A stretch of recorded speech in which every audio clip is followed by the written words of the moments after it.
Прво тендерски, сега дистрибутерски проблеми. Онколошките пациенти повторно се соочуваат со недостиг на дел од таблетите кои ги земаат за борба против ракот. Станува збор за терапијата која според најавите требаше да биде достапна во сите аптеки низ државата за да не мора пациентите да се мачат да доаѓаат до Скопје за да ја подигнат. Но не само што не е реализирана најавата, туку деновиве дел од таблетите воопшто ги нема. Менаџментот на клиниката за онкологија вели дека проблемот е кај дистрибутерите, но очекува деновиве да пристигнат пошто ќе ги известат пациентите. Тоа се лекови што се потребно да се префрлат на позитивна аптекарска листа.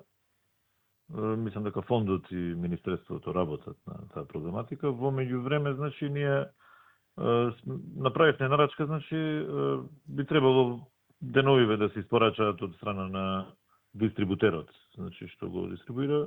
Моментално тие се во некој тип, едниот е, мислам, дека завршен под тендер, а другиот, мислам, ќе го имаме деновиве од лековите, тие се заменливи, значи, може и едниот или другиот алтернатива.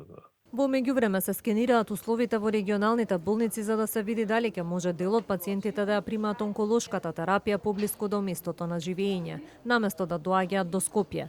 Но предизвиците ќе бидат големи. Во Штипската болница ќе треба не само адаптација на просторот, туку и зајакнување на кадарот, бидејќи само еден онколог работи таму. Проблемите се таму и просторни и кадровски, значи, две работи, се за просторните, значи се не беше покажано од менаџментот на клиниката евентуално некои простори што би можеле релативно во брзо време да се адаптираат, што би било како некој тип на дневна болница за апликација на терапија.